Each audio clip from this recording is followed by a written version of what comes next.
Chapter 1. The Golden Apple of Discord. You know how sometimes one small thing can completely ruin everything? Like, you're having a great day, and then someone says one wrong thing, and suddenly the whole vibe is destroyed? Well, imagine that, but instead of ruining a day, it ruins an entire civilization. That's basically how the Trojan War started. Let me take you back to a time when gods and goddesses walked among mortals, when heroes were born from divine parents, and when a single wedding invitation, or rather, the lack of one, would set off a chain of events that would destroy one of the greatest cities in the ancient world. Our story begins with a wedding. Not just any wedding, mind you, but the wedding of the century. A sea nymph named Thetis was marrying a mortal hero named Peleus. Now, Thetis wasn't just beautiful, she was destined to have a son who would become greater than his father. This prophecy made even Zeus himself back off from pursuing her because the king of the gods didn't want to be overthrown by his own kid. Smart move, honestly. So Zeus decided Thetis should marry a mortal instead. Peleus got the winning ticket, and let me tell you, this wedding was absolutely packed. Every god, goddess, nymph, and important hero was invited. The guest list was basically a who's who of Mount Olympus and ancient Greece. The food was divine, literally. The music was probably played by Apollo himself. Everything was perfect. Everything, except for one tiny detail. There was one goddess who didn't get an invitation. Her name was Eris, and she was the goddess of discord, chaos, and strife. Now, you might be thinking, well, yeah, obviously you don't invite the chaos goddess to a wedding. That's just common sense. And you'd be right to think that. The problem is, when you're the goddess of causing trouble, not being invited to something doesn't stop you from showing up. In fact, it kind of gives you the perfect reason to crash the party and make things interesting.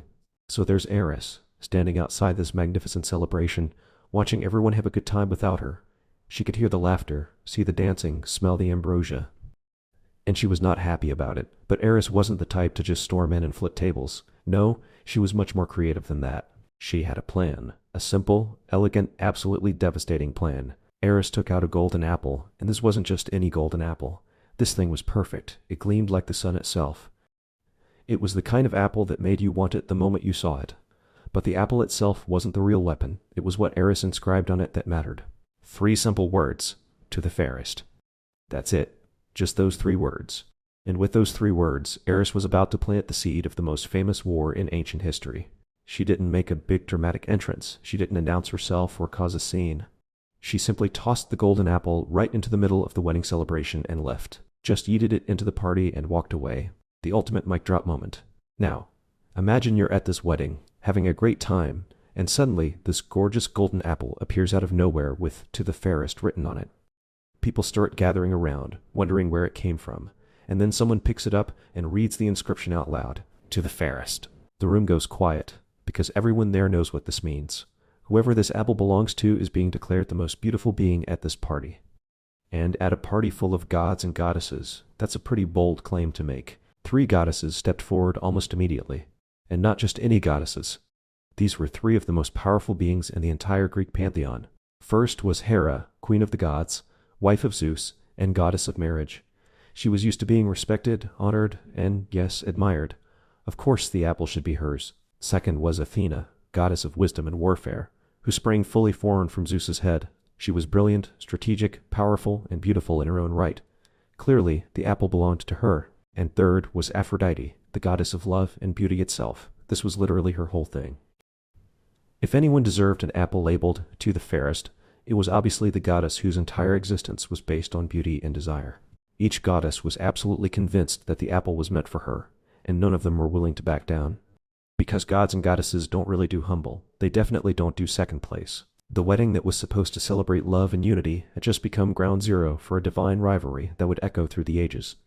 The 3 goddesses stood there, staring at each other, each one waiting for the others to admit the obvious truth that she was the fairest of them all. But no one admitted anything. No one backed down. The golden apple sat there, glittering and innocent, while 3 of the most powerful goddesses in existence silently declared war on each other. Eris, goddess of discord, had done her job perfectly. She hadn't even needed to stick around to watch.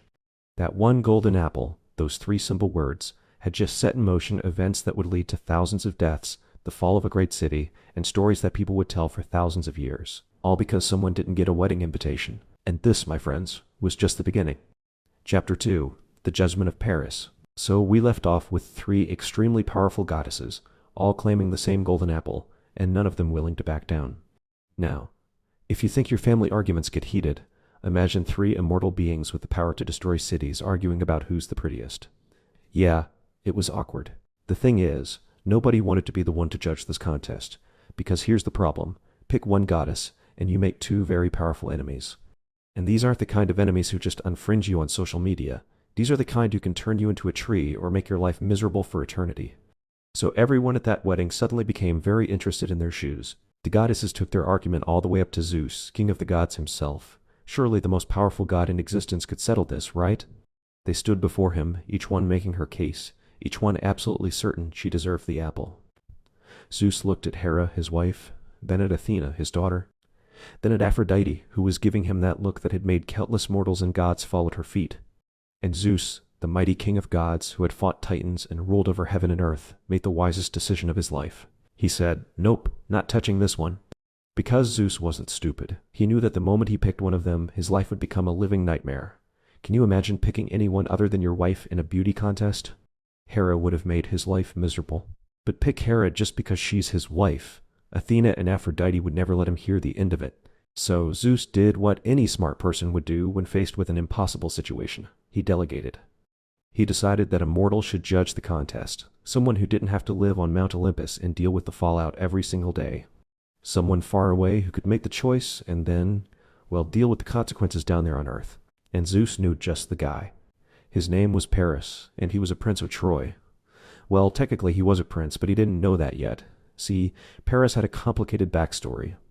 Before he was born, his mother, Queen Hecuba of Troy, had a nightmare that she gave birth to a flaming torch that destroyed the entire city. The royal family's prophets said this meant the baby would bring about Troy's destruction. So what did King Priam and Queen Hecuba do? They gave the baby to a servant and told him to get rid of the problem.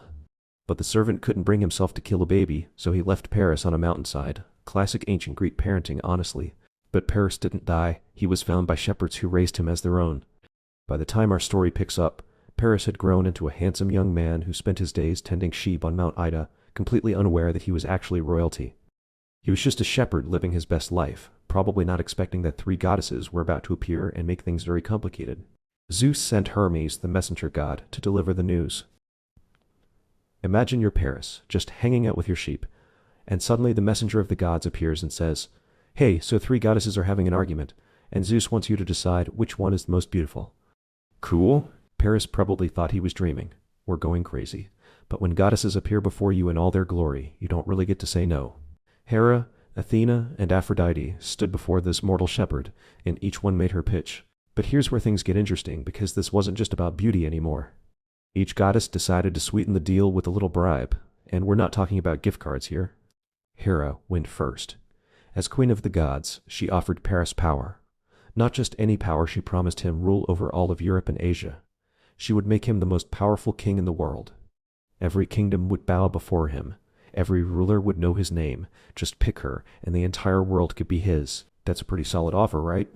World domination isn't exactly something you get offered every day. Then came Athena. The goddess of wisdom and warfare offered Paris something different. She promised to make him the wisest and bravest warrior who ever lived.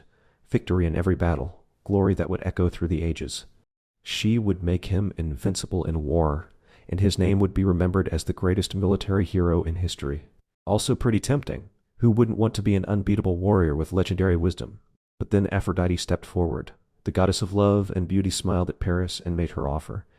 She didn't promise power over nations or glory in battle. She promised him something simpler, the love of the most beautiful woman in the world. Now, Paris was young. He was a shepherd who'd spent his whole life on a mountain with sheep. Power and military glory probably seemed abstract and far away. But love, the most beautiful woman in the world, that hit different.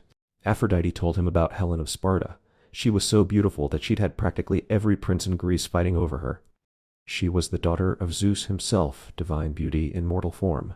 And Aphrodite promised that Helen would be his. Paris didn't hesitate long. Maybe he should have asked more questions.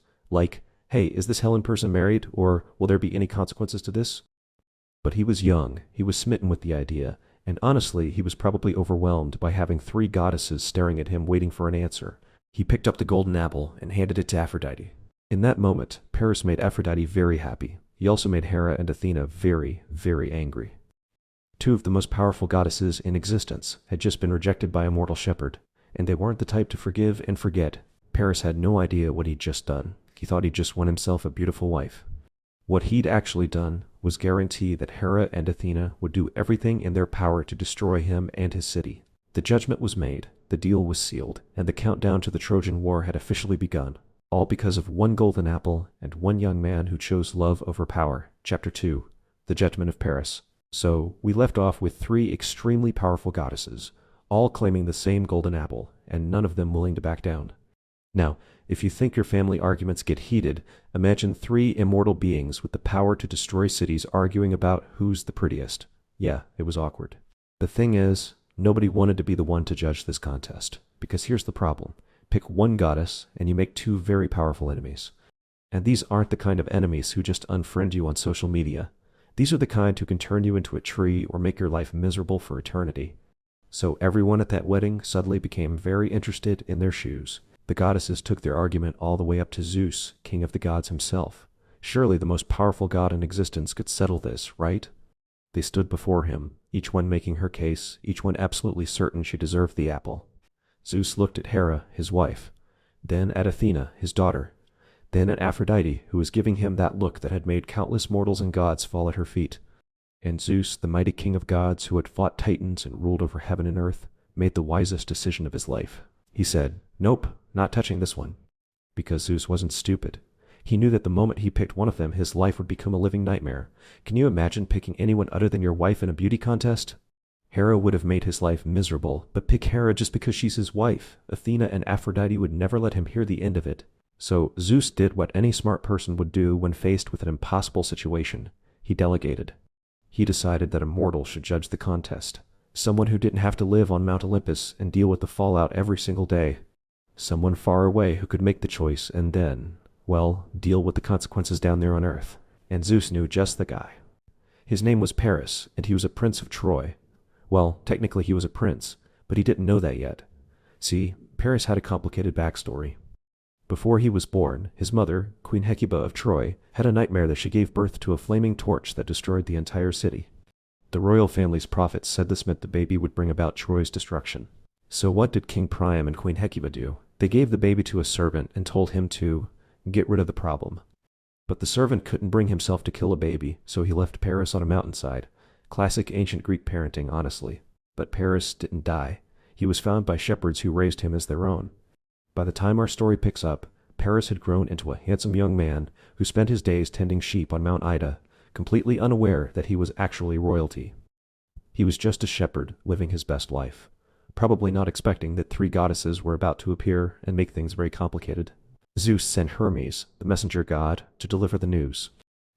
Imagine you're Paris, just hanging out with your sheep, and suddenly the messenger of the gods appears and says, "Hey, so 3 goddesses are having an argument, and Zeus wants you to decide which one is the most beautiful." Cool?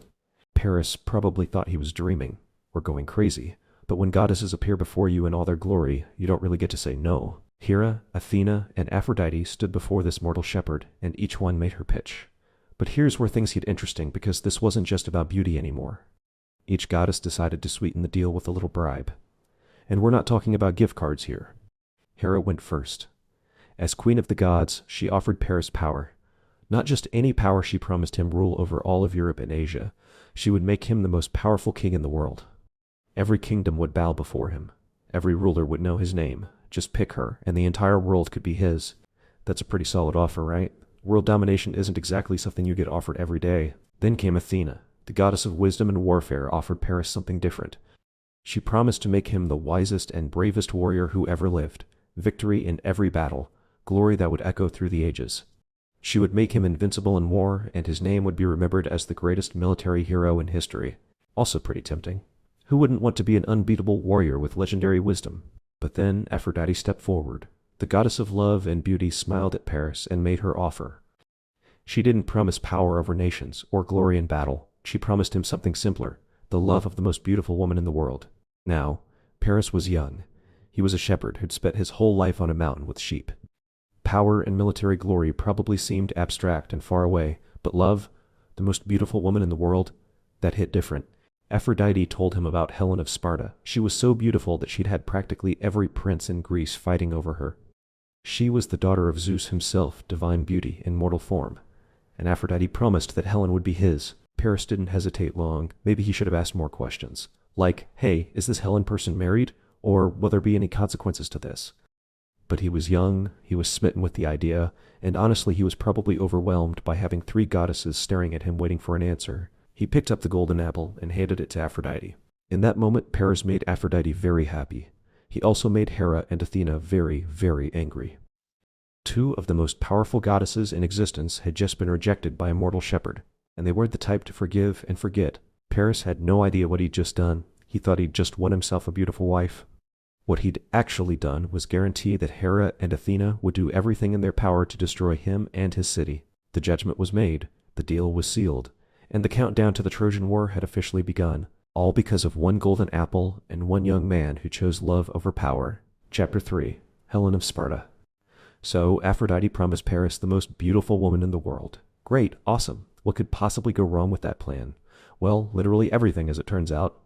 But let's talk about Helen first, because her story is wild even before Paris shows up. Helen wasn't just beautiful, she was divinely beautiful, and I mean that literally. Her father was Zeus, king of the gods, who had a habit of falling in love with mortal women. Her mother was Leda, a queen of Sparta.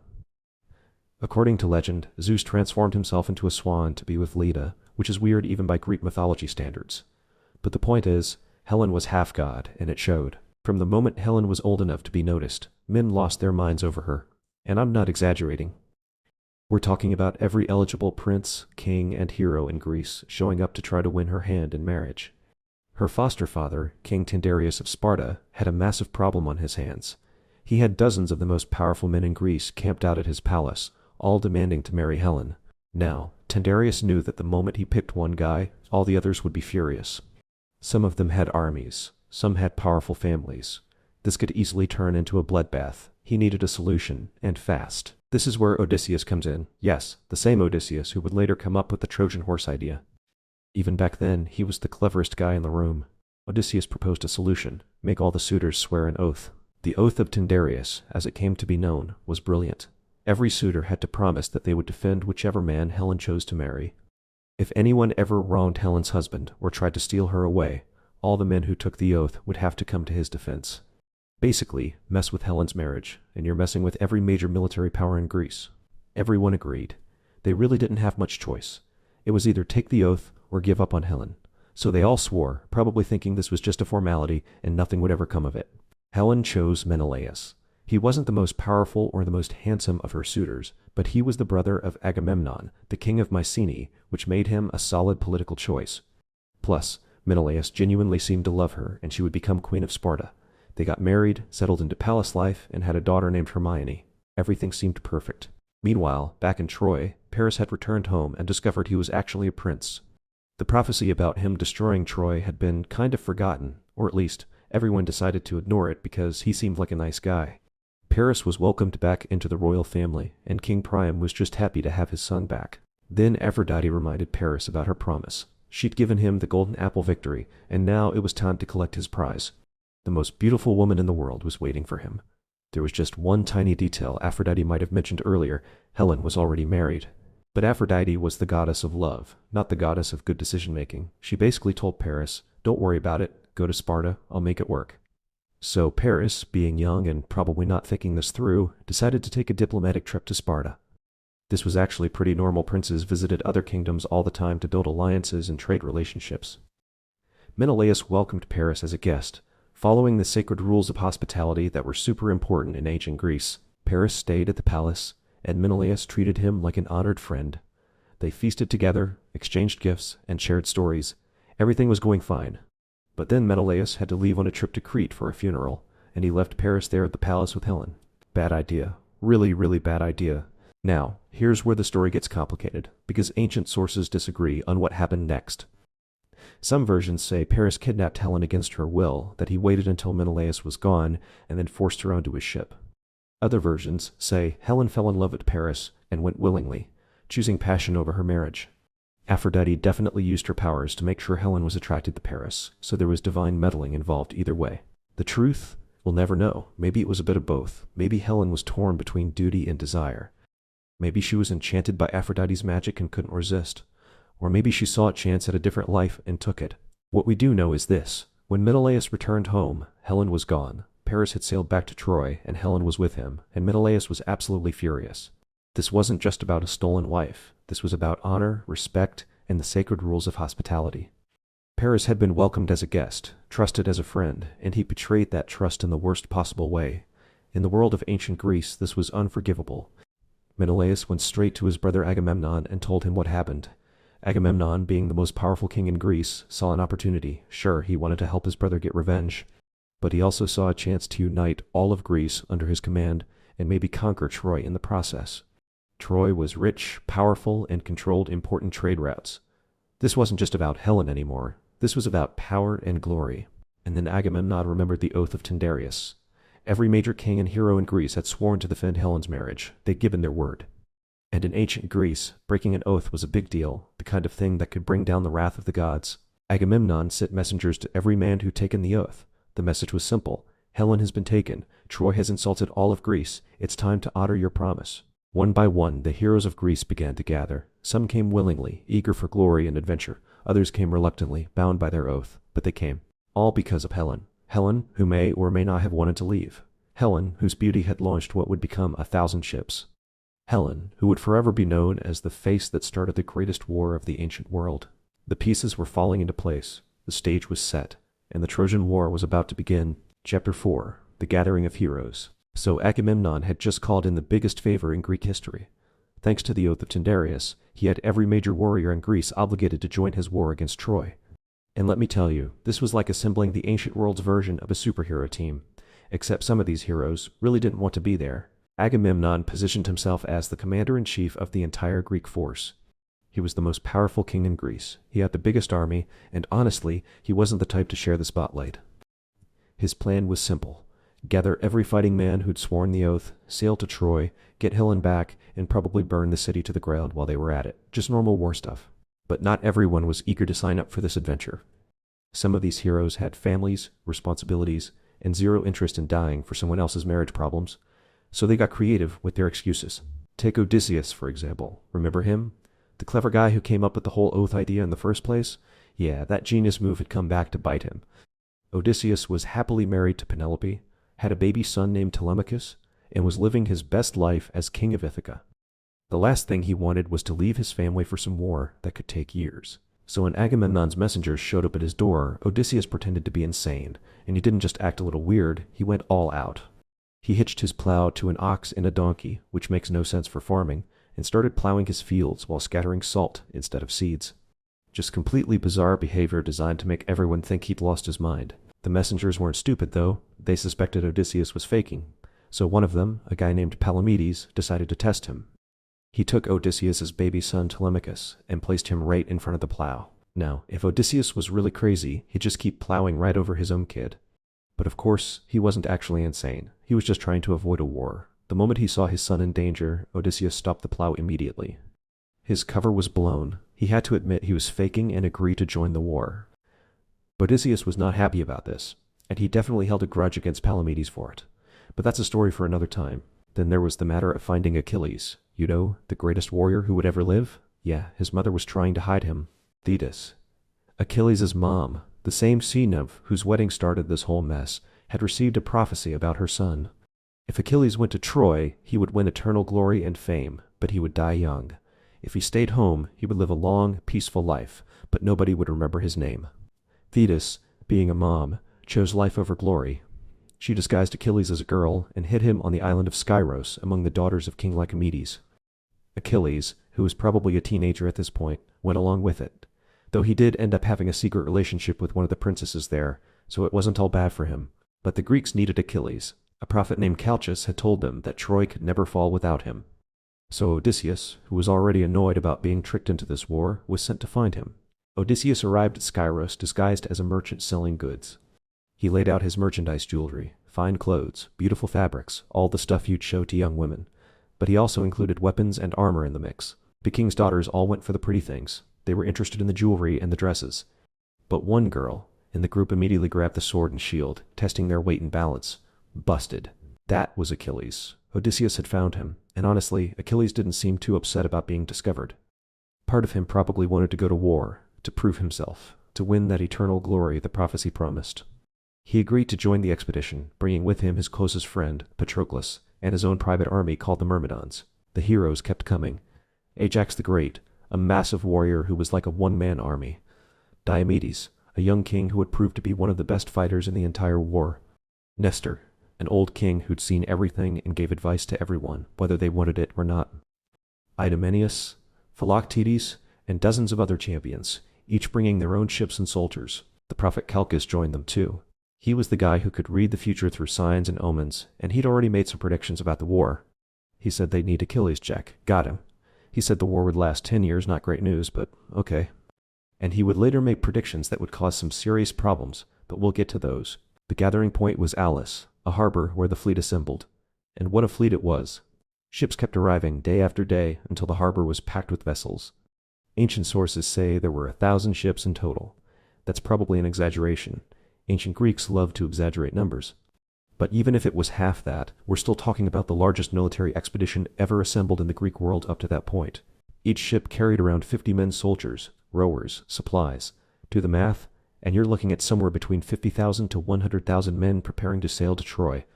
That's a massive army for the ancient world. Cities had been conquered with far less. The Greeks loaded their ships with weapons, armor, food, and everything they'd need for a campaign. Bronze spears and swords, shields made of layered leather and wood, helmets that gleamed in the sun. These warriors came from different kingdoms and cities, but they were united by one thing. They'd all sworn an oath to defend Helen's marriage. Well, that and the promise of glory, treasure, and having their names remembered in songs and stories forever. Let's be honest, the oath was binding, but the possibility of becoming legendary heroes didn't hurt either. Agamemnon stood at the front of this massive force, probably feeling pretty good about himself. He had the greatest warriors in the world ready to follow him. He had 1,000 ships prepared to sail. Troy didn't stand a chance, or so he thought, because the gods had other plans. And those plans were about to delay the fleet in a way nobody saw coming. Chapter 5. The Sacrifice at Aulis. So there they were, thousands of warriors, hundreds of ships, all ready to sail to Troy and start this war. The men were pumped up, ready for glory. Agamemnon was probably already planning his victory speech. Everything was perfect. Except for one small problem, there was no wind, not a breeze, not even a light gust.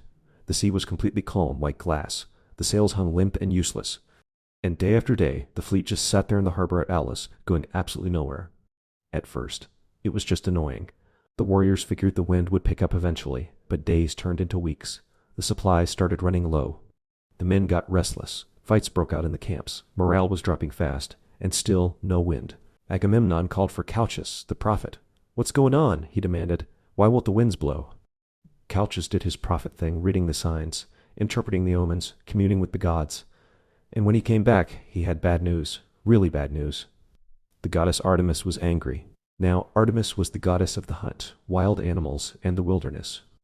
She was also Apollo's twin sister, and you did not want to get on her bad side. According to Calchas, Agamemnon had offended her somehow. Different versions of the story give different reasons. Maybe he'd killed one of her sacred deer while hunting and bragged about it, or maybe he'd said he was a better hunter than the goddess herself. Either way, Artemis was not happy.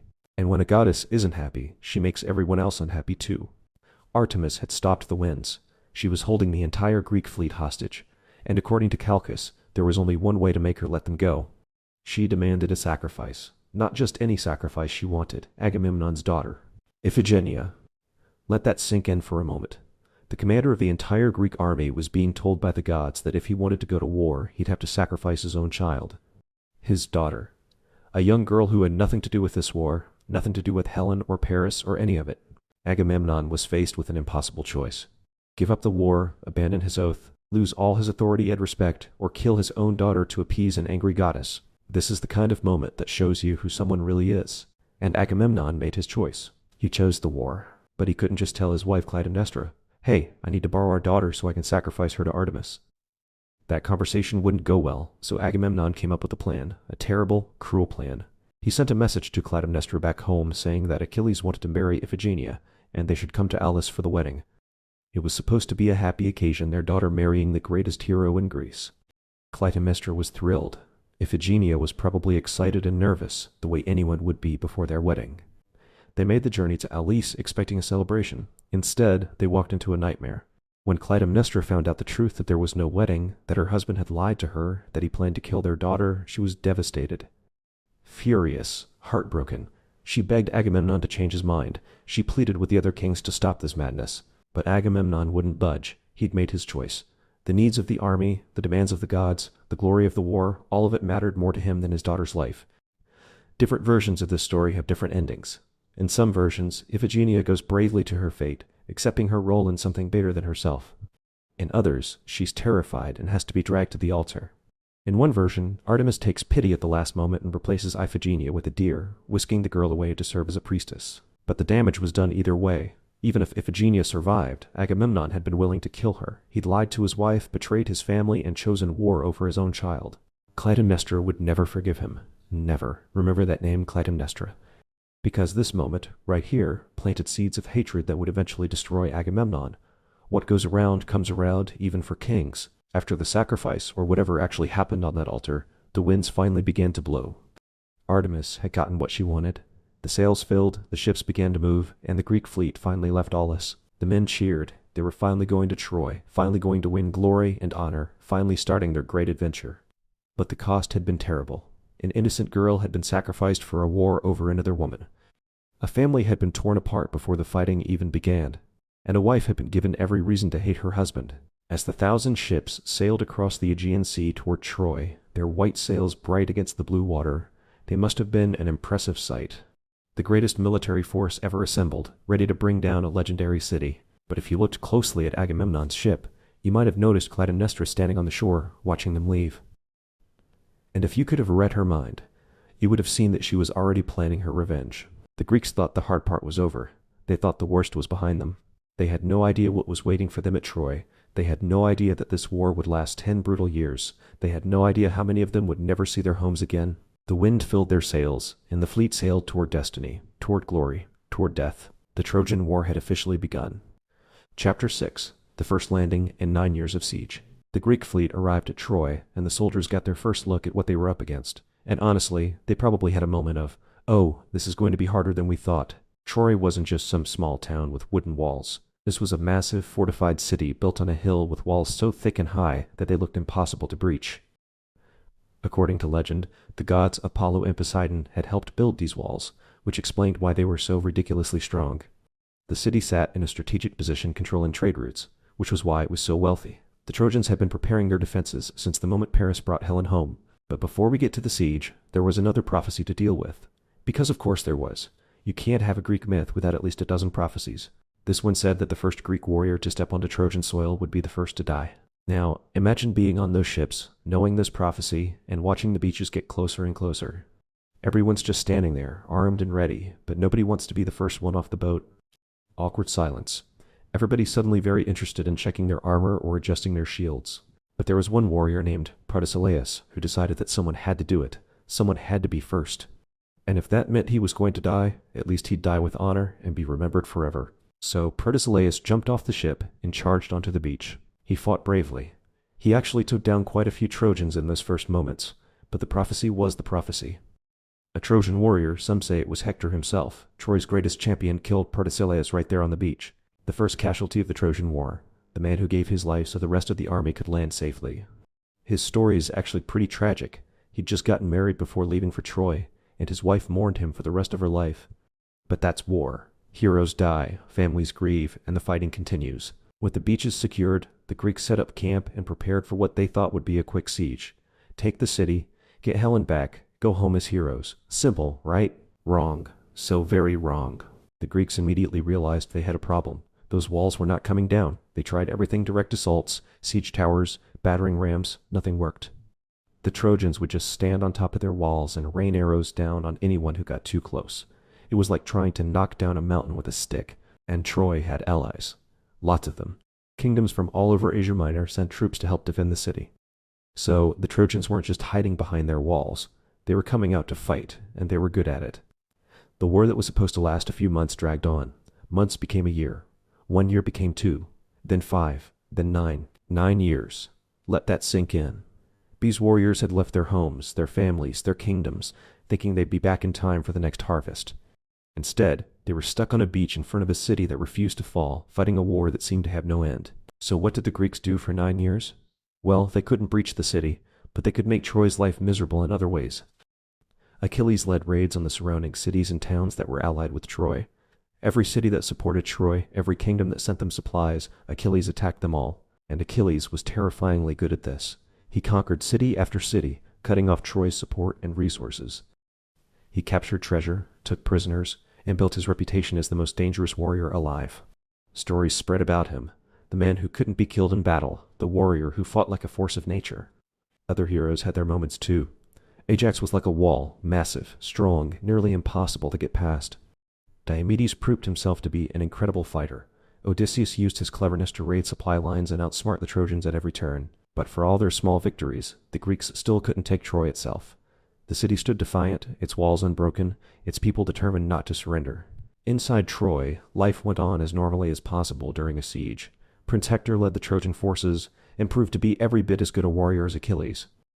He was brave, honorable, and loved by his people. He had a wife, Andromache, and a baby son, Astyanax. He was fighting to protect his family and his home, which made him incredibly motivated. Paris, meanwhile, was still there with Helen. Some Trojans probably resented them for bringing this war to their doorstep. But King Priam, Paris's father, stood by his son. He refused to give Helen back. Whether that was because of honor, stubbornness, or because he genuinely believed Paris and Helen belonged together, we don't know. But the war continued. The camps on both sides became like temporary cities. The Greeks built shelters, established routines, held councils and competitions. Men who'd been young when they arrived were now growing older, grayer. Some had forgotten what their homes looked like. Others wondered if their children would even recognize them if they returned. Morale was low. Supplies were often short. Disease swept through the camps regularly. Men died not just in battle, but from infections, illness, and accidents. For every hero's glorious death in combat, there were dozens of unnamed soldiers who just got sick and never recovered. The question everyone was asking was, how long could this go on? 9 years of war. 9 years of death and suffering. 9 years of stalemate, with neither side able to gain a decisive advantage. The Greeks couldn't break through the walls. The Trojans couldn't drive the Greeks away. Something had to change. Someone had to make a mistake. Some event had to break the deadlock. And that something was about to happen, because in the 10th year of the war, Agamemnon was going to do something incredibly stupid. Something that would set off a chain of events that would finally bring this war to its devastating conclusion. But it would come at a terrible price. Chapter 7. The Wrath of Achilles. After 9 years of fighting, you'd think the Greeks would have learned to avoid making their best warrior angry. You'd be wrong. During one of his raids on Troy's allied cities, Agamemnon captured a young woman named Chryses. She was beautiful, and Agamemnon decided to keep her as his prize. There was just one problem. Chryses was the daughter of Chryses, a priest of Apollo, and you really don't want to mess with Apollo's priests. Chryses came to the Greek camp with a huge ransom, begging Agamemnon to return his daughter. He offered gold, treasure, anything Agamemnon wanted. He came as a father, pleading for his child. It was heartbreaking. Agamemnon's response? Nope, get lost. He didn't just refuse, he was rude about it. He insulted Chryses, threatened him, and sent him away empty-handed. Big mistake, huge. Chryses went straight to Apollo and prayed for justice. And Apollo, who actually cared about his priests, was furious. The god of plague and archery decided to teach the Greeks a lesson. Apollo's arrows started falling on the Greek camp. But these weren't normal arrows, they carried disease. First the animals started dying, then the men. A plague swept through the camp like wildfire. Soldiers were dropping dead by the dozens. The funeral pyres burned day and night, filling the air with smoke. After 9 days of this nightmare, Achilles called an assembly. Someone needed to figure out why this was happening and how to stop it. Calchas, the prophet, knew the answer, but was terrified to speak up because the truth would make Agamemnon angry. Achilles promised to protect Calchas no matter what he said. So Calchas explained, Apollo was angry because Agamemnon had dishonored his priest. The only way to stop the plague was to return Chryses to her father without ransom and make a sacrifice to Apollo. Agamemnon was livid. He didn't like being called out in front of everyone. But he couldn't exactly argue with a plague sent by a god, so he agreed to give Chryses back. However, he wasn't going to do it quietly. Fine, Agamemnon said. I'll give her back, but if I'm losing my prize, I'm taking someone else's. That's only fair. This is where things went completely sideways. Agamemnon decided he wanted Briseis, a woman who had been given to Achilles as his war prize after a previous raid. Now, in the ancient Greek world, these prizes weren't just about the women themselves. They were symbols of honor, status, and recognition for your achievements in battle. Taking someone's war prize was basically saying, you don't deserve the honor you've earned. Achilles was absolutely furious. Let me get this straight, he said. You made a mistake. You dishonored a priest. We're all suffering because of your choice, and now you're going to take my prize to make yourself feel better? The argument escalated fast.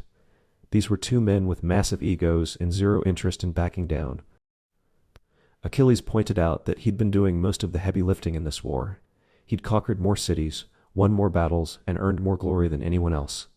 Meanwhile, Agamemnon just sat in his tent and took the biggest share of the loot. Agamemnon shot back that he was the commander, and commanders get what they want. Rank has its privileges. The tension in the room was insane. Achilles' hand went to his sword. For a moment, it looked like he might actually kill Agamemnon right there. The goddess Athena had to appear invisible to everyone but Achilles and convince him not to commit murder. She promised him that if he controlled himself now, he'd get his revenge later in a way that would hurt Agamemnon far more than a sword ever could. Achilles let go of his sword, but he made his position crystal clear. Take Briseis if you want, but I'm done. I'm not fighting for you anymore. You can fight your own war. And Achilles meant it. Agamemnon's men came and took Briseis away. Achilles let them, though it clearly killed him inside. Then he went to his ships, called his myrmidons together, and told them they were sitting out the rest of this war. The greatest warrior in the Greek army had just rage quit. Achilles went to the beach alone and called out to his mother, Thetis. Remember, she was a goddess of the sea. She rose from the waves and found her son crying, actually crying from the humiliation and anger. Achilles told her everything. How Agamemnon had disrespected him, how he'd been treated like he was worthless after everything he'd done. And then he asked his mother for a favor. A big one. He wanted her to go to Zeus and ask the king of the gods to help the Trojans win. That's right, Achilles wanted his own side to lose. He wanted the Greeks to be pushed back, to be defeated, to suffer so badly that they'd have to come crawling back to him and beg him to fight again. Only then would Agamemnon understand what a massive mistake he'd made. Thetis didn't love this plan. She knew what it would mean. Greek soldiers, Achilles' friends and companions, would die because her son was sitting out. But she also knew her son had been wronged, and she loved him, so she agreed.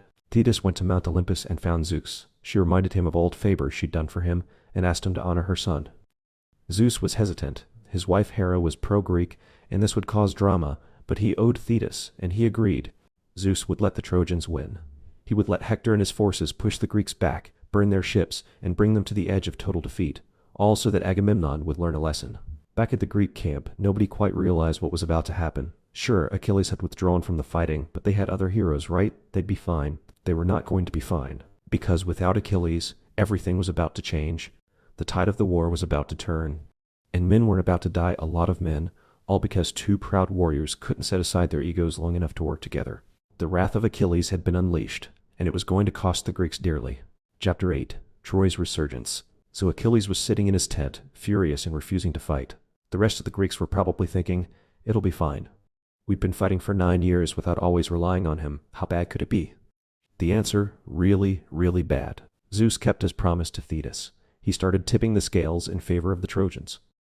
And suddenly, battles that the Greeks had been winning started going the other way. Hector, who'd always been dangerous, became unstoppable. It was like someone had switched the difficulty setting from hard to nightmare mode. Hector led the Trojans out from behind their walls with new confidence. For 9 years, the Trojans had mostly played defense, occasionally venturing out but always being pushed back. Now they were advancing, pushing forward, winning. The Greeks were in trouble, and they knew it. Agamemnon, starting to realize that maybe, just maybe, he'd made a terrible mistake, tried to salvage the situation. He offered to make peace with the Trojans, to end this war through negotiation rather than more bloodshed. The Trojans weren't interested. They could smell victory. But before the big battles resumed, something interesting happened. Paris, who'd been mostly avoiding combat, he was better with a bow than a sword, and, let's be honest, not exactly the bravest warrior, actually stepped forward and challenged the Greeks to single combat. He offered to fight Menelaus one-on-one to settle this whole thing. Remember Menelaus? Helen's actual husband? The guy whose wife Paris had run off with, starting this entire war? Yeah, him. Paris was basically saying, let's just fight it out. Winner takes Helen, and everyone else can go home. Menelaus was all in. This was the fight he'd been waiting for. A chance to get revenge on the man who'd stolen his wife and destroyed his honor. He immediately accepted. The two armies pulled back to watch. This was it. The whole war could potentially be decided by this one fight. Paris in his fancy armor on one side, Menelaus burning with righteous fury on the other. The duel began, and Paris was getting absolutely destroyed. Menelaus was fueled by 9 years of rage and humiliation. He was stronger, more experienced, and way more motivated. He shattered Paris's spear, broke his sword, and was about to finish him off when Aphrodite decided to interfere. Remember, Aphrodite was Team Paris all the way. She promised him Helen, and she wasn't going to let him die now. So she wrapped Paris in a mist, magically yanked him off the battlefield, and teleported him back to his bedroom in Troy. One moment Paris was about to die, the next moment he was just gone. The Greeks were furious. The Trojans were confused. Menelaus was standing there in the middle of the battlefield, looking around like, where'd he go? This was supposed to settle everything, and instead, it settled nothing because the gods kept cheating. The truce broke down almost immediately. Fighting resumed, and this time it was even more intense than before. The Trojans, emboldened by Zeus's favor and Hector's leadership, pressed harder than ever. Hector was everywhere on the battlefield. He cut through Greek formations like they were nothing. He rallied his troops, led charge after charge, and seemed invincible. This was his moment, his city, his family, his people. He was fighting to protect everything he loved, and it showed. The Greeks tried to hold their ground.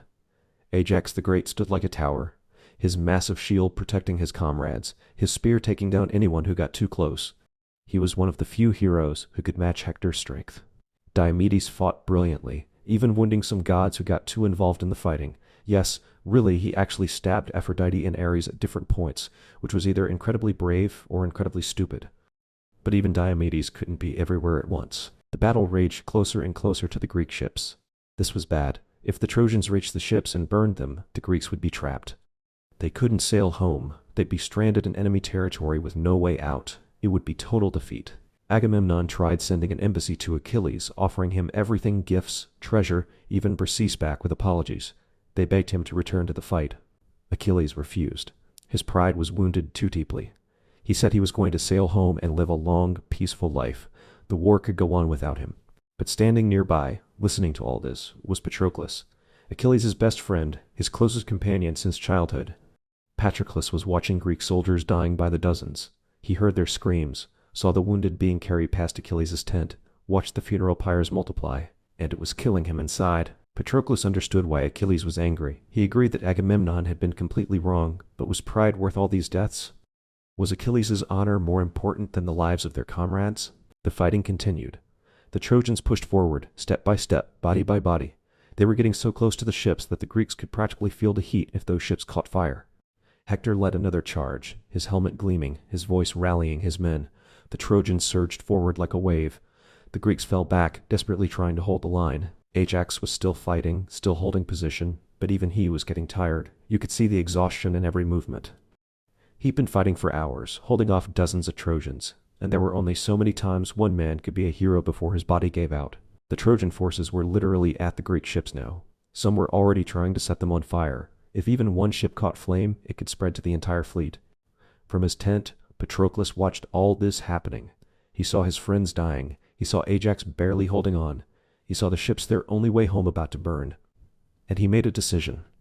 If Achilles wouldn't fight, maybe there was another way. Maybe he could do something. Maybe he had to do something. Because sitting by and watching good men die while his best friend nursed his wounded pride, that wasn't honor. That was just letting people suffer. Patroclus stood up and walked toward Achilles' tent. He had an idea. It was risky, maybe even dangerous, but he couldn't just sit there anymore. It was time to act. Chapter 9, Patroclus' Gambit. Patroclus found Achilles sitting in his tent, still bitter, still angry, still refusing to budge. Outside, they could hear the sounds of battle getting closer, the clash of bronze, the screams of wounded men, the roar of the Trojan advance. Please, Patroclus said, you have to go back out there. Achilles looked at his friend with that stubborn expression he'd been wearing for days. No, Agamemnon disrespected me. I told them what would happen if they didn't appreciate me. This is on them. Patroclus tried to stay calm. I get it. I do. Agamemnon was wrong. But look what's happening. Our friends are dying. Ajax can't hold them off forever. The ships are about to burn. If those ships go, we're all trapped here. We all die here. Then maybe Agamemnon should have thought of that before he took Briseis. This isn't about Briseis anymore. Patroclus' voice rose with frustration. This is about survival. This is about the men out there who fought beside us for 9 years. They're not the ones who wronged you. Achilles said nothing. His jaw was set, his eyes hard. He'd made his choice. Patroclus took a breath and tried a different approach. Okay, fine. If you won't fight, then let me fight. Achilles looked up, confused. What are you talking about? Give me your armor, Patroclus said. Let me lead the Myrmidons. The Trojans don't need to know it's not you. They just need to see your armor, your helmet, your shield. They'll think you've returned to battle. It'll scare them, buy us time, push them back from the ships. This was actually a clever idea. Achilles' armor was distinctive, famous. Every Trojan knew what it looked like and feared the warrior who wore it. If they saw that armor charging at them, they'd panic, thinking the unstoppable Achilles had rejoined the fight. But it was also incredibly dangerous. Patroclus was a good fighter, but he wasn't Achilles. Not even close. And if the Trojans figured out it was someone else wearing that armor. Achilles hesitated. You could see the conflict on his face. Part of him wanted to keep saying no, to stick to his guns. But another part, the part that cared about Patroclus, that remembered all their years of friendship, was worried. If I let you do this, Achilles finally said, you stay near the ships. You push the Trojans back, and then you stop. You don't chase them. You don't try to be a hero. You just drive them away from our fleet and come back. Promise me. Patroclus nodded. I promise. Achilles looked at him for a long moment, then sighed and started removing his armor, the famous bronze that had terrified enemies across the battlefield. He handed it to Patroclus, piece by piece, the breastplate, the greaves, the helmet with its distinctive plume, the shield that had turned aside 1,000 spears. When Patroclus put it all on, he looked like Achilles. Not exactly, but close enough that in the chaos of battle, the Trojans would believe it. Achilles called his Myrmidons together. These were his personal warriors, trained and deadly. You follow Patroclus, he told them. You fight like I'm leading you, but remember, push them back from the ships and return, nothing more. The Myrmidons cheered. They'd been sitting idle for too long, watching their Greek allies suffer. They were ready to fight. Patroclus, wearing Achilles' armor, led them out of the camp. The moment the Greek soldiers saw him, word spread like wildfire. Achilles has returned. Achilles is fighting again.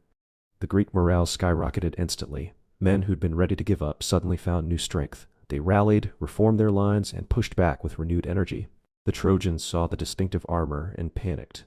Achilles, they shouted to each other. He's back! Fall back! They'd been on the verge of victory, about to burn the ships, and now their worst nightmare had returned to the battlefield. Patroclus and the Myrmidons hit the Trojan lines like a hammer. They cut through the enemy forces, dragging them back from the ships. Trojans who'd been confident moments ago were now running, desperate to get away from what they thought was the unstoppable Achilles. It was working. The plan was actually working. The ships were safe. The Trojans were retreating. Patroclus had done exactly what he'd promised to do. This was the moment to stop, to pull back, to return to camp as he'd sworn to Achilles he would. But Patroclus kept going. Maybe it was the thrill of victory. Maybe it was the rush of wearing Achilles' armor and having everyone think he was the greatest warrior alive. Maybe he just got caught up in the moment. But instead of stopping, Patroclus chased the Trojans back toward their city. He fought brilliantly, taking down warrior after warrior. He pushed all the way to the walls of Troy itself. For a moment, it looked like he might actually break through, might end this war single-handedly. But he wasn't Achilles, and the gods knew it. Apollo, who favored the Trojans, decided this had gone far enough. He appeared on the battlefield invisible to most, but very much present. He came up behind Patroclus and struck him hard. The blow was divine, powerful, disorienting. Patroclus stumbled. His helmet fell off. His armor was damaged. Suddenly, everyone could see this wasn't Achilles. This was just a man in borrowed armor. Hector saw his chance. The greatest Trojan warrior who'd been retreating moments ago now saw an opportunity. He charged at Patroclus with his spear. Patroclus tried to defend himself, but he was dazed from Apollo's blow. His armor was damaged, and he was exhausted from the fighting. He'd pushed too far, fought too long, gone beyond what he promised. Hector's spear found its mark. Patroclus fell. Achilles' armor clattered around him as he hit the ground. The battle seemed to freeze for a moment as everyone realized what had just happened. Hector stood over Patroclus' body and called out to the Trojans. It's not Achilles, it never was. Rally to me. The Trojans surged forward. The Greeks, devastated, tried to protect Patroclus' body. A brutal fight broke out over his fallen form, with both sides desperately trying to claim it. Hector managed to strip Achilles' armor from Patroclus' body and put it on himself. It was the ultimate prize, the armor of the greatest Greek warrior, taken as spoils of war. Eventually, the Greeks managed to recover Patroclus' body and carry it back to camp. But the victory the Trojans had won was enormous. They'd killed someone close to Achilles and taken his legendary armor. Back at the Greek camp, someone had to tell Achilles what had happened, that his best friend, the person he'd loved most in the world, had gone to fight in his place and was never coming back. Achilles was still sitting in his tent when he heard the news. and his world shattered. Chapter 10. Achilles' Vengeance. When Achilles heard that Patroclus was dead, he didn't just cry, he screamed. A sound of pure anguish so loud that his mother Thetis heard it from the depths of the ocean and immediately knew something terrible had happened. Achilles collapsed. This wasn't the proud warrior who'd been sitting in his tent nursing his wounded ego. This was a man completely destroyed. He grabbed handfuls of dirt and ash and poured them over his head, a sign of mourning in ancient Greece. He tore at his clothes. His grief was so intense that the other soldiers were genuinely worried he might hurt himself. Because Patroclus wasn't just his friend. Patroclus was his everything. They'd grown up together, fought together, shared everything. Patroclus was the one person who truly knew Achilles, who could call him out when he was being stubborn, who made him laugh, who kept him human. And now he was gone, killed wearing Achilles' armor, fighting Achilles' battle, dying because Achilles had been too proud to let go of his anger at Agamemnon. The guilt hit Achilles like a physical blow. This was his fault. He'd lent Patroclus the armor. He'd let him go out there. And yes, Patroclus had promised to stay near the ships, but Achilles knew his friend. He should have known Patroclus would get caught up in the fighting. He should have stopped him. He should have been the one out there. But guilt wasn't the only thing Achilles felt. There was also rage. Pure, burning, all-consuming rage. Rage at the Trojans. Rage at Hector, who'd killed Patroclus. Rage at himself. Rage at the entire world. Thetis rose from the sea and found her son utterly broken. She held him while he wept, this warrior who'd seemed invincible now completely shattered. And when he finally spoke, his voice was cold and deadly. "I'm going to kill Hector," Achilles said. "I'm going to make him pay for what he did. I don't care if I die afterward. I don't care about anything except making Hector suffer." Thetis' heart broke. She knew what this meant. There was that prophecy, remember? If Achilles fought at Troy, he would die young but win eternal glory. He'd been so close to avoiding that fate, he'd been about to sail home and live a long life. But now he was choosing glory, choosing death, choosing revenge. "If you do this," Thetis said quietly, "you'll die soon after Hector. The prophecy is clear." "I don't care," Achilles said, and he meant it. "Living without Patroclus, living with this guilt that wasn't living at all. Let me die as long as I take Hector with me." Thetis couldn't change his mind. She knew her son. Once Achilles decided something, that was it. But she could at least make sure he had the best equipment possible for what was coming. She went straight to Mount Olympus, to the forge of Hephaestus, the god of blacksmiths and craftsmen. Hephaestus owed her a favor. She'd once helped him when he was thrown from Olympus. Now she was calling it in. "I need armor," Thetis said. "The best you've ever made. My son is going to war, and he's going to need every advantage." Hephaestus got to work immediately. This wasn't just armor, this was a masterpiece. He crafted a breastplate that gleamed like fire. Greaves that fit perfectly, a helmet so brilliant it seemed to glow, and a shield. Oh, that shield. The shield of Achilles became legendary. Hephaestus didn't just make it strong, he made it beautiful, decorated with scenes of the entire world. There were cities at peace and cities at war, farmers harvesting crops, dancers celebrating, the ocean surrounding everything. It was like carrying an entire world into battle. When Thetis brought the armor to Achilles, the other Greeks just stared. It was clearly divine work, something beyond mortal craftsmanship. The armor seemed to radiate power. Achilles put it on and became something terrifying. This wasn't the Achilles who'd sat sulking in his tent. This was a force of nature preparing to unleash itself on the world. But first, he had to deal with Agamemnon. Their quarrel seemed so stupid now, so petty. Men had died because of their pride. Patroclus had died because of it. Agamemnon, to his credit, actually apologized. He offered gifts, gave Briseis back, and admitted he'd been wrong. It must have cost him a lot. Agamemnon wasn't the type to admit mistakes. Achilles didn't care about any of it. He didn't want the gifts. He didn't want the apology. He just wanted Hector dead. But he accepted the peace offering because he needed the Greek army behind him for what came next. The Greeks prepared for battle with new energy. Achilles was returning to the fight, and everyone knew what that meant. They'd seen what he could do before he withdrew. Now, fueled by grief and rage, he was going to be unstoppable. The Trojans saw Achilles emerge from the Greek camp in his new divine armor, and pure terror spread through their ranks. Word had reached them about Patroclus' death and how Achilles had reacted. They knew what was coming. They knew that the most dangerous warrior in the world was now also the most motivated. Hector, wearing Achilles' old armor that he'd taken from Patroclus, stood at the front of the Trojan lines. He'd killed Patroclus in honorable combat. He'd won glory and spoils. But looking at Achilles, now seeing the rage in his eyes, the deadly purpose in every movement, Hector must have felt a chill run down his spine. This wasn't going to be like fighting other warriors. This was going to be like fighting death itself. Achilles charged into battle, and it was like watching a hurricane in human form. He cut through Trojan lines like they weren't even there. Warriors who'd fought bravely for 9 years took one look at Achilles and ran. Those who stood to fight died so quickly they barely had time to realize what was happening. The Trojans broke and fled toward their city, desperate to get behind those protective walls. But Achilles kept coming, kept killing, kept pushing forward. He was a man with one goal: find Hector and make him pay. The battlefield became a nightmare for the Trojans. Their greatest advantage, those impenetrable walls, meant nothing if Achilles caught them before they reached safety. And Achilles was very, very fast. The war had just changed completely. The stalemate was over. Achilles was back, and he was bringing death with him. Chapter 11. The Death of Hector. Achilles was on a rampage, and rampage might actually be an understatement. He was like a one-man apocalypse, cutting through Trojan warriors so fast that the battlefield became littered with bodies. The Trojans were in full retreat, running for their lives toward the city walls. But Achilles wasn't satisfied just fighting soldiers. He wanted blood. He wanted revenge. And when a group of Trojans tried to escape by crossing the river Scamander, Achilles followed them right into the water and started killing them there. Big mistake. The river itself, or rather, the god who lived in the river, got angry. Imagine you're a river god, just minding your own business, and suddenly some Greek warrior is filling your waters with corpses. Bodies everywhere, blood turning the water red, armor and weapons clogging up your flow. You'd be annoyed too. The river god Scamander rose up and literally tried to drown Achilles. Waves crashed over him. The current tried to drag him under. Water rushed at him from all directions. For a moment, it looked like Achilles, who couldn't be killed by any mortal weapon, might actually be taken out by an angry river. But Hephaestus, the god who'd made Achilles' armor, sent fire to help him. Divine fire fought divine water, creating this insane scene of a demigod warrior caught between a burning river and drowning floods. Eventually, Achilles managed to escape, soaking wet but still very much alive and still very much angry. The Trojans who'd made it across the river kept running. They reached the gates of Troy, and the gates swung open to let them in. The survivors poured into the city, grateful to be behind those massive walls. The gates started to close. But Hector didn't go in.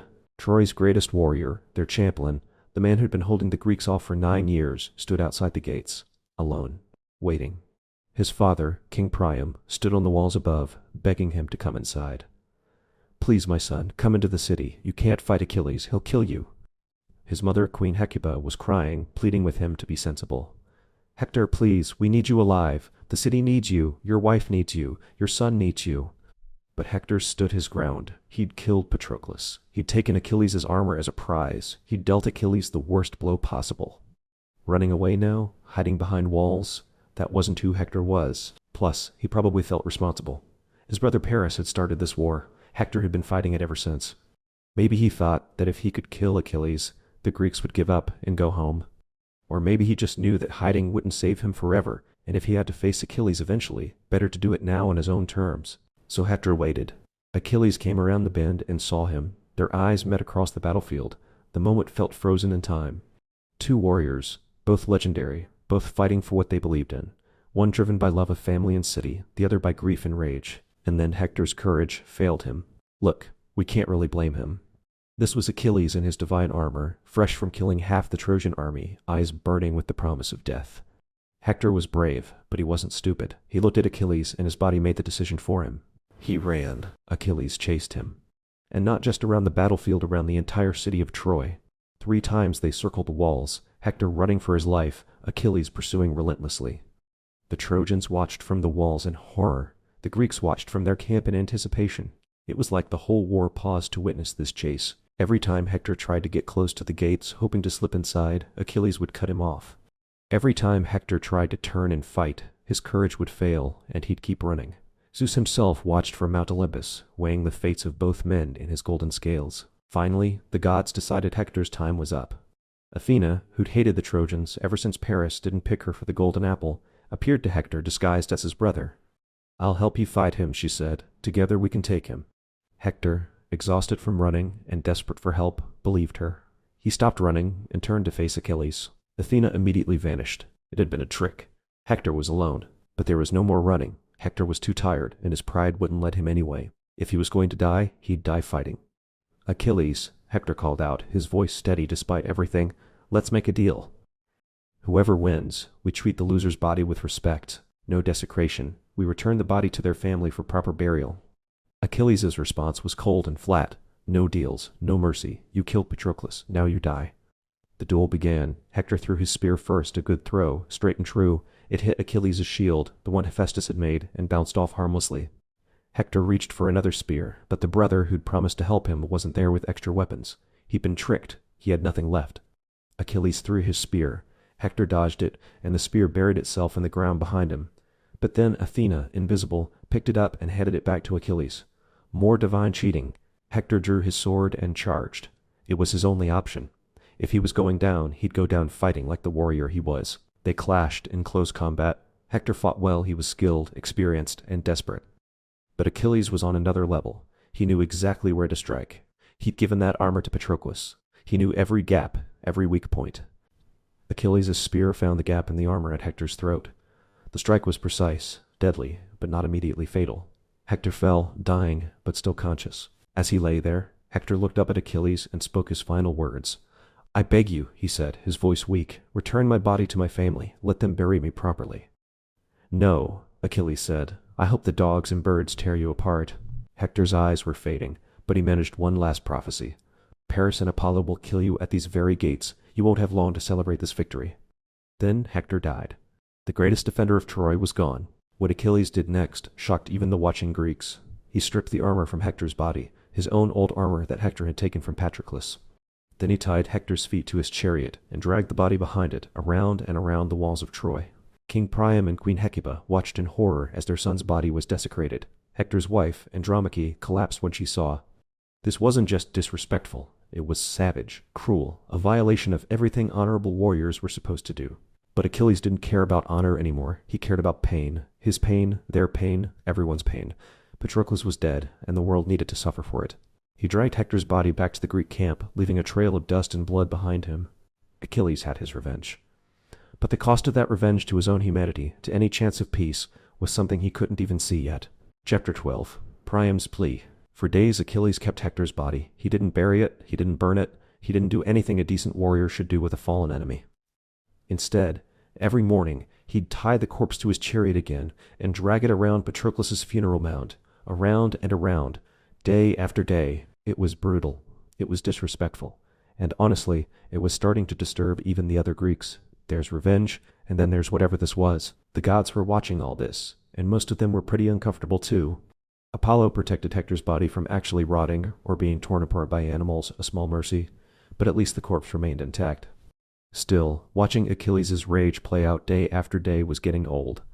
Finally, Zeus had enough. He sent a message to Achilles through Thetis. "Give the body back. You've made your point. This needs to stop." Even a direct order from the king of the gods didn't make Achilles happy about it, but he agreed. He'd return Hector's body if someone came with a proper ransom. Zeus then sent Iris, the messenger goddess, to Troy with a message for King Priam. "Go to Achilles. Bring treasure. Ask for your son's body." Now, think about what Zeus was asking. Priam was an old man, the king of Troy, who just watched his son get killed and then desecrated for days. And Zeus wanted him to walk into the enemy camp, alone, and beg the man who'd murdered his son for mercy. That took insane courage. But Priam didn't hesitate. Hector was his son. He'd do anything to bring him home, to give him a proper burial, to honor him the way he deserved. Priam's family thought he was crazy. His wife Hecuba begged him not to go. "Achilles will kill you too. He's a monster. He has no mercy." But Priam was determined. He gathered the most valuable treasures in Troy gold, fine robes, precious metals, everything that might convince Achilles to show some humanity. He loaded it all onto a wagon. Then, in the middle of the night, Priam did something that should have been suicidal. He left the safety of Troy and headed toward the Greek camp. The god Hermes guided him, keeping him hidden from Greek sentries who would have killed him on sight. Priam arrived at Achilles' tent while the warrior was finishing his evening meal. And then this old king, this man who'd lost his son, who'd watched him be dishonored, who had every reason to hate Achilles, did something extraordinary. He knelt before Achilles and kissed his hands. The hands that had killed Hector. Can you imagine the courage, the humility, the desperate love it took to do that? "Achilles," Priam said, his voice shaking, "I'm here as a father. Think of your own father, Peleus. He's old now, far away from you. You're fighting this war, and he's home, probably wondering if you're safe, praying you'll return. He loves you the way I loved Hector." Achilles froze, because Priam had just hit him exactly where it hurt. "I've had 50 sons," Priam continued, tears streaming down his face. "This war has taken so many of them, but Hector was the best of them. He was brave, honorable, loving. He protected our city. He was a good husband, a good father. And now he's gone. I'm doing something no father should ever have to do. I'm begging the man who killed my son to give his body back. Something broke in Achilles. Maybe it was thinking about his own father. Maybe it was recognizing real grief that matched his own. Maybe it was just that he'd been so consumed with rage and pain that he'd forgotten other people were suffering too. Achilles started crying. Not the rage-filled screams from when Patroclus died, but quieter tears.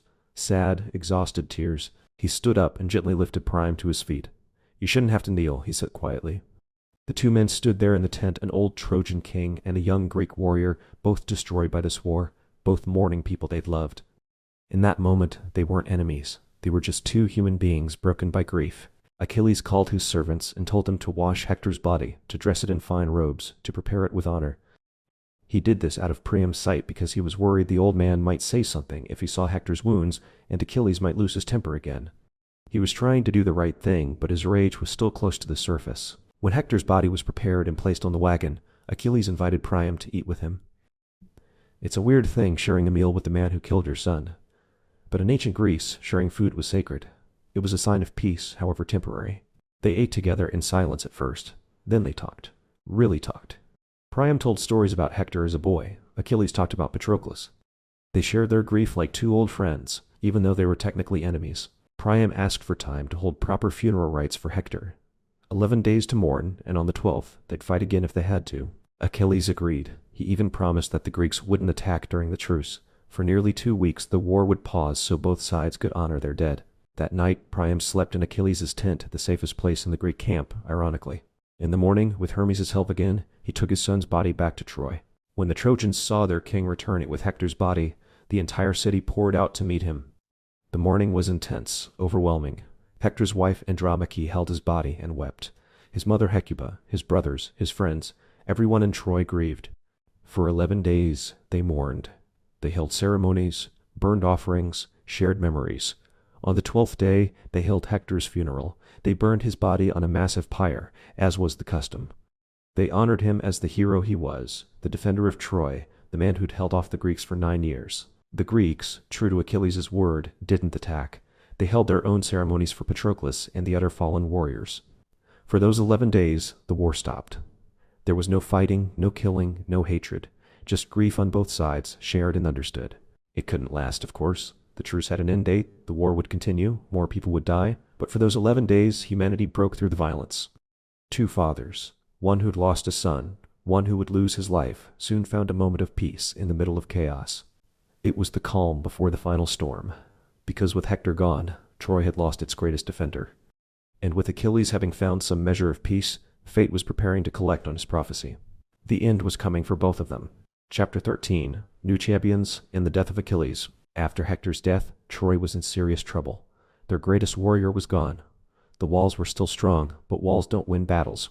Warriors do, and the Trojans needed help fast. That help came from an unexpected source, the Amazons. You've probably heard of the Amazons, that legendary nation of warrior women who were supposedly as fierce as any male soldier. Their queen, Penthesilea, showed up at Troy's gates with her warriors, ready to fight. Penthesilea wasn't just there for the money or the glory, though those probably helped. According to some stories, she'd accidentally killed her sister during a hunting accident and was seeking redemption through heroic deeds. Fighting for Troy, defending a besieged city, taking on the Greeks that seemed like a pretty heroic gig.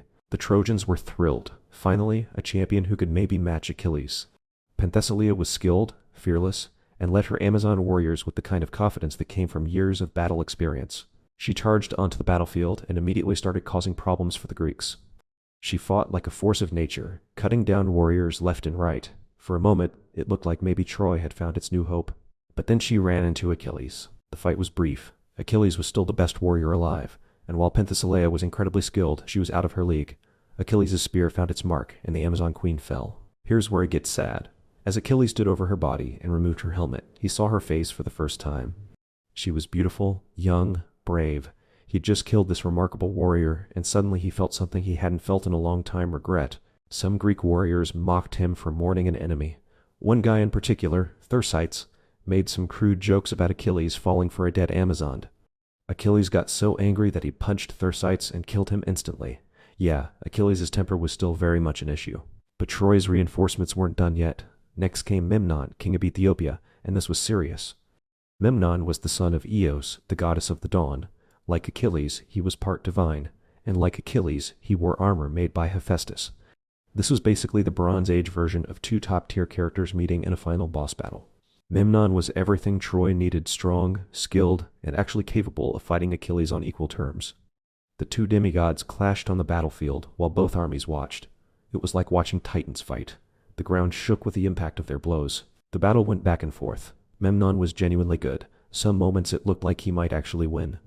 But Achilles had something Memnon didn't: pure, focused rage that had been burning since Patroclus died. That gave him an edge. After an epic duel, Achilles killed Memnon. Eos, his divine mother, wept for her son.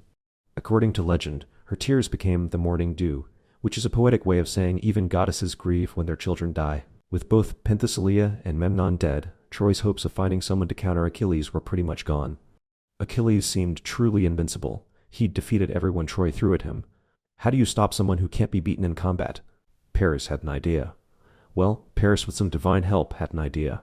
Paris wasn't a great warrior, we established that back when he got demolished by Menelaus. But he was an excellent archer, and he had Apollo on his side. Apollo, remember, had never forgiven the Greeks for various insults during this war. One day, during the fighting near Troy's gates, the same gates where Hector had died, Paris took aim at Achilles. Apollo guided the arrow. It flew straight and true, and it hit Achilles in the one place he could be hurt: his heel. Here's the story behind that. When Achilles was a baby, his mother Thetis had tried to make him immortal by dipping him in the river Styx, which flowed through the underworld. The magic waters made his skin impervious to weapons everywhere, the water touched at least. But Thetis had held baby Achilles by his heel when she dipped him, so that one spot never got wet. It remained vulnerable. It's kind of like having the most advanced armor ever made, but you forgot to protect your ankle. One tiny weak point in an otherwise perfect defense. Paris's arrow, guided by a god, found that exact spot. Achilles fell. The greatest warrior of his generation, the man who'd seemed unstoppable, brought down by an arrow to the heel. The irony wasn't lost on anyone. Achilles had killed so many heroes in face-to-face combat, and he was taken out by Paris, the guy who'd started this whole war and spent most of it avoiding actual fighting. The Greeks rushed to protect Achilles' body. A huge fight broke out, with the Trojans trying to claim it, and the Greeks desperately defending it. Ajax and Odysseus fought like madmen to keep the Trojans away, eventually managing to carry Achilles' body back to camp. The Greek camp fell into mourning. Achilles had been their champion, their best hope, their ultimate weapon, and now he was gone. Thetis rose from the sea to mourn her son, and her grief was so intense that it seemed like the ocean itself was weeping. They held funeral games in Achilles' honor, athletic competitions, chariot races, contests of strength and skill. It was how the Greeks honored their greatest heroes. Warriors competed for prizes, but mostly they competed to honor Achilles' memory.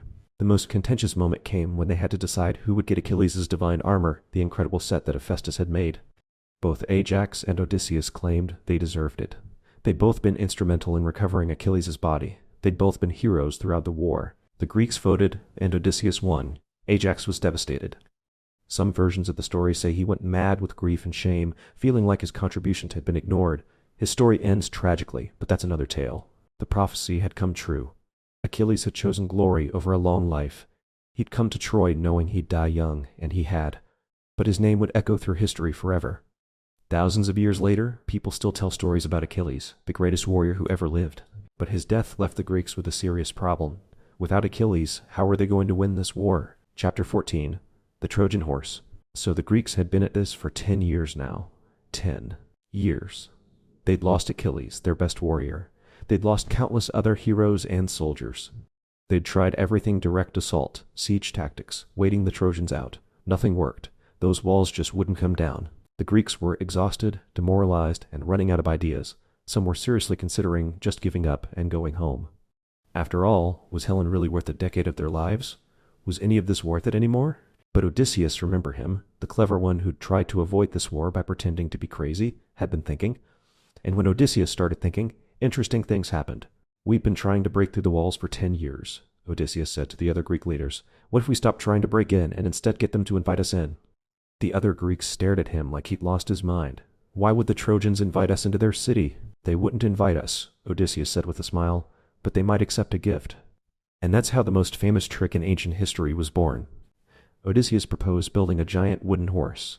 Not just any horse, a massive one, big enough to hold Greek warriors inside it. They'd leave it outside Troy's gates as a supposed offering to the gods, a symbol of surrender. Then the Greek army would burn their camp, board their ships, and sail away. It would look like they'd finally given up and gone home. The Trojans, thinking they'd won, would bring the horse into the city as a trophy. Then, at night, the warriors hidden inside would climb out, open the city gates, and let in the Greek army, which would actually be hiding nearby. It was brilliant. It was crazy. It was exactly the kind of plan that might actually work. The Greeks got to work building this horse, and they didn't mess around. This thing was enormous. It had to be big enough to hold a decent number of warriors, but also impressive enough that the Trojans would actually want it. They used the wood from their ships, and the craftsmanship was incredible. It looked like a genuine offering to the gods. The question was, who would volunteer to hide inside the horse? This was basically a suicide mission. If the Trojans discovered the trick, everyone inside would be killed immediately. You'd be trapped in a wooden box, completely at the enemy's mercy. Odysseus volunteered to go in, because of course he did. It was his plan. Other brave warriors joined him. Menelaus, who'd started this whole thing and wanted to finish it, Diomedes, and several others. Different sources give different numbers. Some say 30 warriors, others say 50. Either way, it was enough men to cause serious damage once they got inside. The rest of the Greek army played their part perfectly. They burned their camp, 10 years of shelters and fortifications gone up in flames. They boarded their ships and sailed away, but they didn't go far. They sailed to a nearby island called Tenedos, just out of sight, where they waited for the signal. The Trojans woke up the next morning to find silence, no sounds of the Greek camp, no preparations for battle. They cautiously sent scouts out, and the scouts came back with incredible news. The Greeks were gone, the camp was abandoned, the ships had sailed. After 10 years, the war was over. The Greeks had given up. The Trojans couldn't believe it at first. They'd been under siege for a decade, and suddenly their enemies just left? But the evidence was right there. The camp was empty. The ships were gone. And there, standing near the gates, was this massive wooden horse with an inscription saying it was an offering to the goddess Athena for safe passage home. The Trojans poured out of the city gates for the first time in years, exploring the abandoned Greek camp, celebrating their victory. But what should they do about this horse? This is where a Greek soldier named Sinon came in. He'd stayed behind on purpose, part of the plan. The Trojans found him and dragged him before King Priam.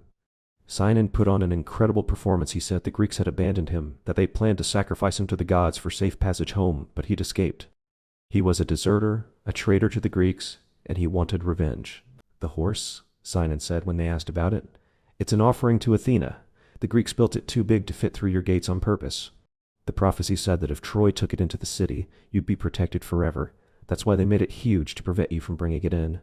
It was a perfect lie. It explained the horse, gave the Trojans a reason to want it, and played on their pride. Of course, the Greeks would try to keep them from getting something that would protect Troy. But not everyone was convinced. A priest named Laocoon stood before the Trojans and spoke the most famous warning that nobody listened to. I fear Greeks even when they bring gifts.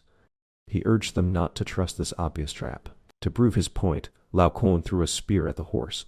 It hit the wooden side with a hollow thunk. If anyone had been paying attention to that sound, they might have realized the horse was hollow, but they were too excited about their victory to think clearly. Then something terrible happened to Laocoon. 2 giant serpents came out of the sea and attacked him and his sons, killing all 3 of them right there in front of everyone. The Trojans took this as a sign from the gods. Laocoon had tried to destroy a sacred offering, and the gods had punished him. Actually, the serpents were sent by Athena, who was still mad about losing the golden apple contest and wanted Troy destroyed. But the Trojans didn't know that. They saw it as proof they should accept the horse. There was one more person who tried to warn them, Cassandra. She was one of Priam's daughters, and she had the gift of prophecy. She could see the future clearly. She knew exactly what would happen if they brought that horse inside. It's a trick, she screamed. There are men inside. They'll destroy us all. Don't bring it in. But Cassandra had a curse. Apollo had given her the power to see the future, but when she'd rejected his advances, he'd cursed her so that no one would ever believe her prophecies. She was doomed to always know what was coming and never be able to stop it. So everyone ignored Cassandra, thinking she was just being dramatic like always. The Trojans made their decision. They'd bring the horse inside the city. They partially tore down their own wall to get it through the wall that had protected them for 10 years. They damaged it themselves. They dragged the massive wooden horse through the streets of Troy while people cheered. That night, Troy celebrated. They'd won. The war was over. The Greeks were gone. They threw the biggest party the city had ever seen. Wine flowed freely. People danced in the streets. Guards abandoned their posts to join the celebration. Everyone was too happy, too drunk, too relieved to worry about anything. Inside the horse, the Greek warriors waited in absolute silence, hour after hour, listening to the sounds of celebration, waiting for the right moment. Finally, deep in the night, when Troy had celebrated itself into exhausted sleep, Sinon gave the signal.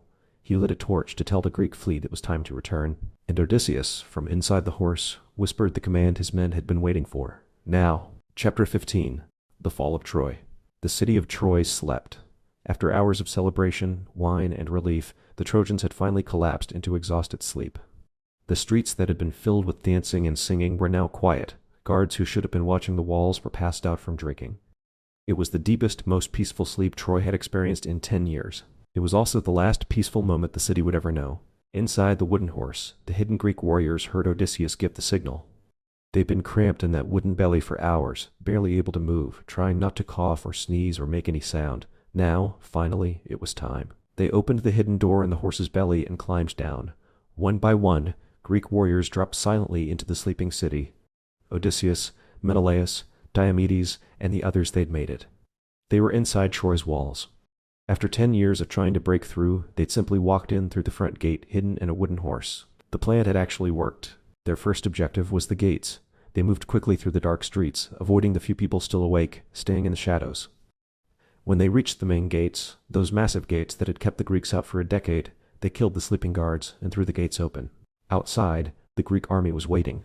They'd sailed back from Tenedos in the darkness, landed on the beaches, and marched to Troy in complete silence. Thousands of warriors stood ready, and now the gates were open. The Greeks poured into Troy like a flood. The Trojans woke up to screaming, to the clash of weapons, to their city burning. Imagine going to sleep celebrating victory and waking up to find your worst nightmare coming true. The confusion was total. Many Trojans didn't even understand what was happening at first. The Greeks were supposed to be gone. They'd left. The war was over. But the war wasn't over. It was ending right now, in the worst possible way. The Trojans tried to fight back, grabbing whatever weapons they could find, but they were disorganized, outnumbered, and many were still half drunk from the celebration. The Greeks had the advantage of surprise, preparation, and pure vengeful energy after 10 years of frustration. The fighting spread through the streets. Houses burned. The screams of civilians mixed with the clash of bronze and the shouts of warriors. This wasn't a battle anymore. It was a massacre. King Priam, the old man who'd knelt before Achilles and gotten his son's body back, tried to put on his armor and fight. His wife Hecuba begged him not to. He was too old. There were too many Greeks. It was hopeless. But Priam was a king. He couldn't just hide while his city died around him. He made it to an altar, a sacred place where people traditionally sought sanctuary. He thought the gods might protect him there. He was wrong. A Greek warrior found him. Some sources say it was Neoptolemus, Achilles' son, who'd joined the war after his father's death. Priam, this old king who'd lost so many sons, who'd endured so much, was killed right there at the altar. No honor, no mercy, just an old man dying in his burning city. The Greeks went after Hector's family too. They found his son Astyanax, just a little boy, too young to even understand what was happening. The Greeks decided he couldn't be allowed to live. The son of Troy's greatest hero might grow up seeking revenge someday, so they took him from his mother's arms and threw him from the walls of Troy. It's one of the most brutal moments of the entire war. A child, killed for what he might do someday. Andromache, Hector's wife, who'd already lost her husband, now lost her son too. Cassandra, the prophet who'd warned everyone about the horse and been ignored, ran to the temple of Athena seeking protection. In ancient Greek culture, temples were supposed to be safe. You didn't violate a sacred space. But Ajax the Lesser, one of the Greek warriors, dragged her out of the temple anyway. This act of sacrilege against Athena would come back to haunt the Greeks, but that's a story for later. Throughout the city, the destruction continued. The Greeks had been frustrated for 10 years. They'd lost friends, heroes, time, hope. Now they took it all out on Troy. They looted treasures, destroyed homes, and killed anyone who resisted. Some Trojans managed to escape in the chaos. Aeneas, a Trojan hero, purportedly carried his elderly father on his back while leading his son by the hand, fleeing the burning city. His story would continue. Roman legend says he eventually made it to Italy and became an ancestor of the Romans. But that's another tale. The fires spread from building to building. The city that had stood for generations, that had survived a 10-year siege, was being consumed by flames. The smoke rose into the night sky, visible for miles. Troy was dying. By dawn, it was over. The great city of Troy was destroyed. The walls that had seemed impenetrable were breached. The buildings were rubble. The people were dead, enslaved, or scattered to the winds. The Greeks had won.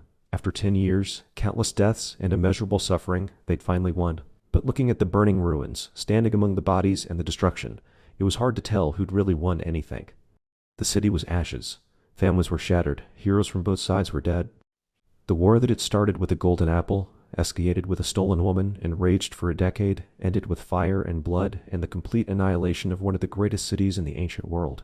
The Trojan War was over, but the consequences, the grief, the curses, the divine anger at what had happened, those were just beginning.